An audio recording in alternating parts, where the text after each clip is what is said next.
start. Jordan, you ready? So I'll give you a few updates on a couple things. So Archie Gray has turned into a little bit of an ankle injury, and so we're in a situation with his age, and he's still growing, that we have to shut him down for about 6 to 8 weeks. It's a little defect that he has in his ankle that kind of got highlighted when his toe got broken. So it's unfortunate.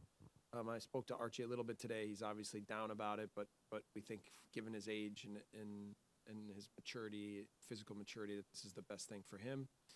Adam Forshaw has been training hard back out on the pitch, and if the Tottenham match were maybe 3 days later, we would consider him probably eligible for the match, but it at least means that he should be ready to, when we get back after the World Cup, to get into training and get himself back to 100%. Stewart's making great progress as well, and we'll see how that goes, but maybe we get him on the pitch at some point towards the end of December, early January. And then Patrick is out for this match, still hasn't recovered. Clicky he took a knee-to-knee knock in the match against Wolves, and he'll be out. And then the other one is Jack Harrison, is a little bit questionable with a muscle strain, but we're hopeful that in the next 24 hours he can recover and be available for tomorrow as well. Good. We'll take some questions. Hi, Jesse. Back-to-back league wins, dramatic circumstances, fantastic wins, both of them. What have you done to change maybe the resilience within the team, or to build that belief that you can, come from 3-1 down against anybody?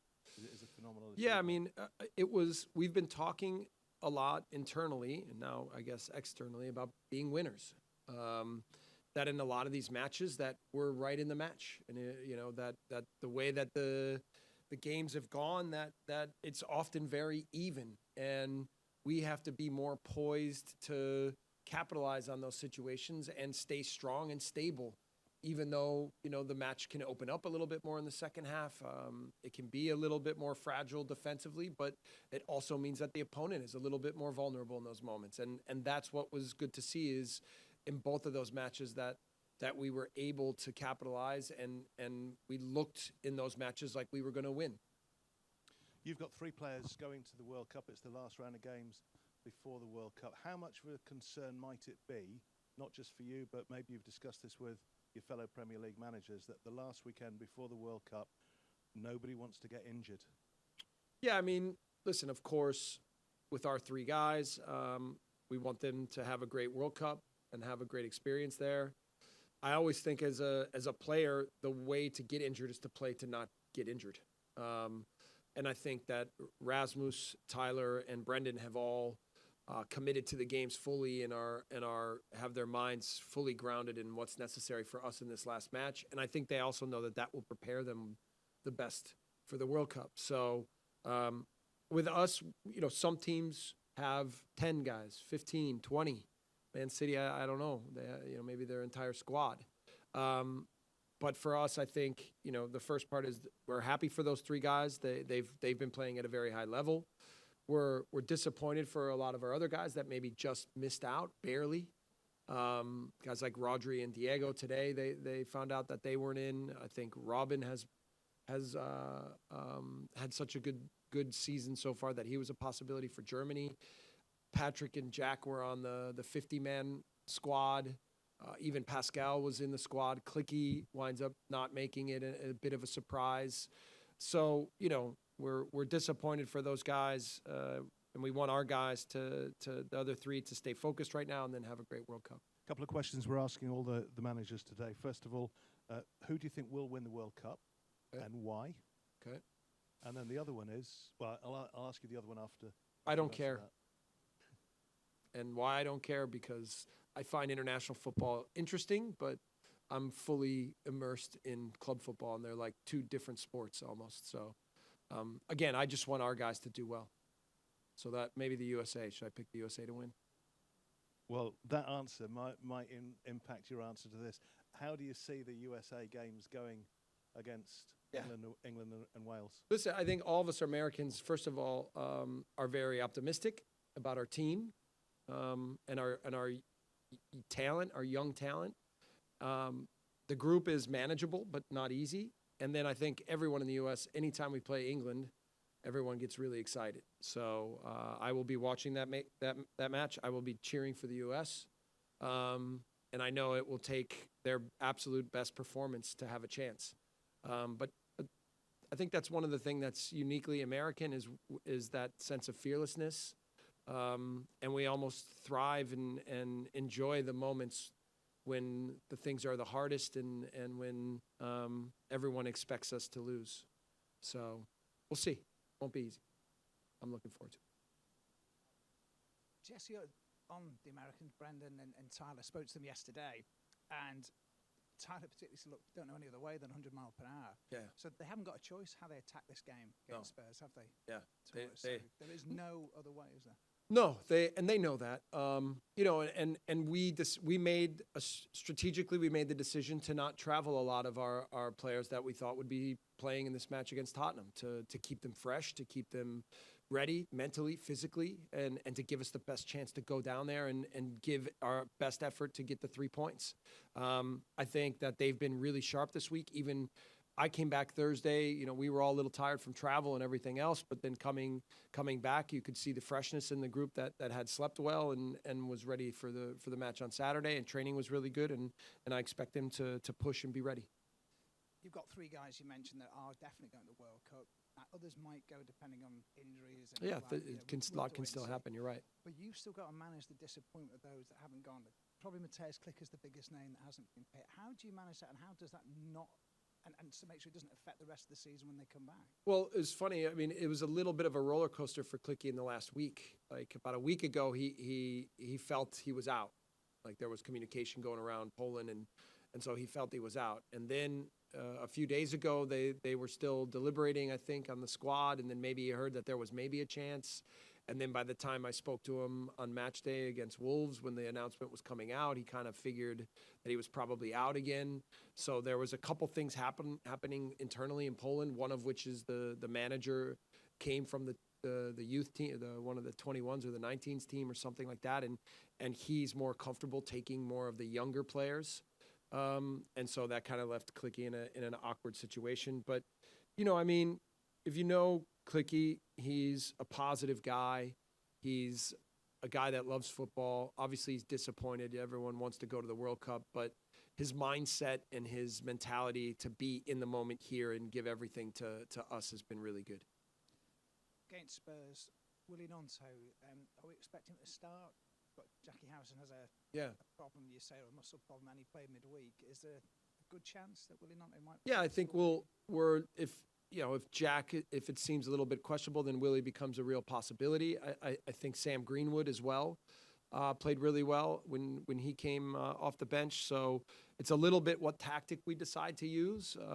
You know, and is Willie a better fit or is Sam a better fit to supplement what we would require from Jack? But regardless, I think that both played really well against Bournemouth. Both played well when they came on against Wolves, and I know that both will be ready. And just wonder, have you got any more details of plans once Saturday night's over? They will all have a week off. Then we give them a physical program for another week to do on their own, so they will have 2 weeks off, but the first week they do absolutely nothing. Then we come back at the 28th here, and we do testing, and then still James won't allow me to be as open as I want to be with. When I have information, I usually give it to you guys. So, but that's not what I'm supposed to do. We'll ask you again, Sat. Okay, Thank but you. but we have a good plan, and I think we have some good opponents, and it'll be, and then we'll have most of our team together, which is a positive. Thanks. Yep. Hi, Jesse. Just want to go back to the team that played against Wolves, including the 4 debutants, 3 of them youngsters. How important is it for them to have that pathway into the first team, and how pleased were you with the 3 guys that I think played a very good game? Yes. Result aside. Yes, I agree with you completely. I think that Matteo, Sonny, and Darko all played very well. I wasn't surprised. We've worked diligently with all of our young players, really all of our players, with the individual development plans, with trying to communicate with them through video and statistics on ways that they can improve, how in training the things that we want to try to achieve with them. And the most important thing for young players, I think, is to just show them belief. And we've done that. And I give credit to Scoobs and Pudge and the 21s coaches and coaching staff and the environment that they've created there and how they've really attached themselves to what we're trying to do with the first team. And I think it gives a real pathway for all these young players to see that they can be first-team players for Leeds United. So that was a big moment for them, for us. And again, I was really disappointed with, especially given the way we played. It's that we could have easily won that game. We maybe should have. Again, it's another game where somehow we find a way to lose it instead of finding a way to win it. And that's a little bit where we are with the team we are and the youth that we have, that we're still a little naive in certain moments. But we believe in a lot of the things we're doing here. We believe in our players, and we're going to keep pushing to get better and again, make them all winners. Like yourselves, Tottenham suffered a defeat in that competition. What are you expecting from Tottenham and Antonio Conte at the weekend? I mean, Conte in general doesn't always do a lot of rotation. He has a group that he works intensively with and almost protects very carefully. I know from even he's traveled to the U.S. many times with different teams, Juventus or whatever, and he's known as one of the guys that keeps a closed environment more than anyone else that comes when they make these tours of the U.S. So this is his leadership style. I think in the moment that Tottenham has had a lot of games. They've rotated a little bit, but not that much. They have such a quality squad. Playing at home, they're always good, and what an incredible stadium and fan base they have. So we know that this is a big challenge once again against the top opponent in our league that is disciplined to play the way that they want to play. But the beauty of where we are is we are not perfect, but we are also not afraid. We have shown that this year, that we are not afraid of top opponents. And for sure, we are going to go down to Tottenham, and we are going to play confidently, and we are going to go after the game in every way. Finally, from me, Adam touched on this in terms of after this game, you've got the World Cup break. Is that a help? Is it a hindrance with the last two league results? And is it like a mini pre-season again for the players that are left behind? No, it is. I mean, the season in general has been quite segmented.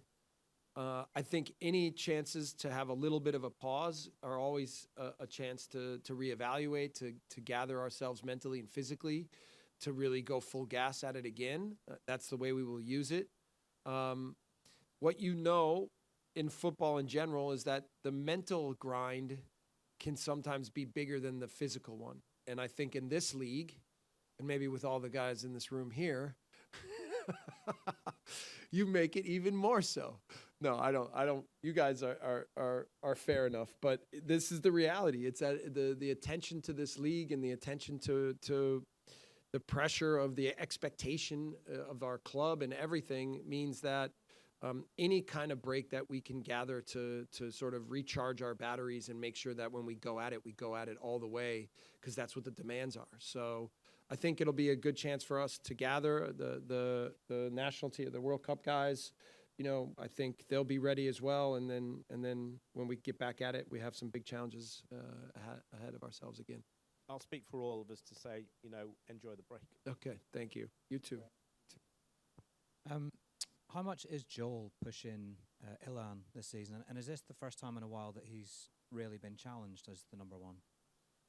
I mean, I wouldn't really be able to speak much on how it has always gone in the past, but Ilan is our number one. Like, there's no doubt. However,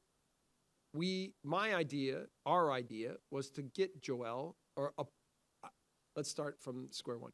We wanted a veteran goalkeeper to come in to help push our young goalkeepers and competitively every day, and to help provide a little bit more experience as to what the position can look like with savviness and understanding and controlling of the match through that position. And then a guy that knew what the role was and could commit to it all the way in a selfless manner. And I've told Joel from like the third week that he was here that I could see he was the perfect guy, and that we made an absolutely fantastic decision to bring him here. And I've encouraged him to continue to be himself, to integrate himself, to be a leader in the group, to certainly help Ilan and Chris, but to also push them. And I think he's done that perfectly, literally perfectly. And I thought the match he played against Wolves showed all of his qualities, which isn't just his technical and tactical ability, but his feel of the game. I thought was incredible. So this, to me, is what young goalkeepers need, right? They need to understand how to manipulate a game in a way to be in control of every moment. So it'll be important for Ilan and for Chris to they've accepted him really well. I think he's challenged them, but I think it's been in a real positive way, and I think it'll be key for them to learn from him. What's the situation with Cody? He wasn't involved in midweek. Could we see him go out in January? The plan was to have him in the squad, and he said he wasn't physically ready. He said he felt he was injured, so then we didn't put him in the squad. Hi, Jesse. I just wanted to ask, whenever a young player sort of shows his talent in the under-21s or whatever, there's always a clamour from fans and the media to throw him in as soon as possible. Yeah. I just wondered how you sort of assess when a player like that is ready to make the step up to Premier League football. Yeah, we first, one of the challenges is between the 21s and the Prem is that the gap is pretty big, right? Like, even when you see our team defend set pieces against Wolves versus when they're in the 21s, those like physical parts and the mentality moments of what the Premier League is night and day compared to the 21s. The tactical part, the technical part, their ability to fit into the speed of play, they can manage that fairly well. But it's often the power at which the game is played at the highest level that is the biggest challenge.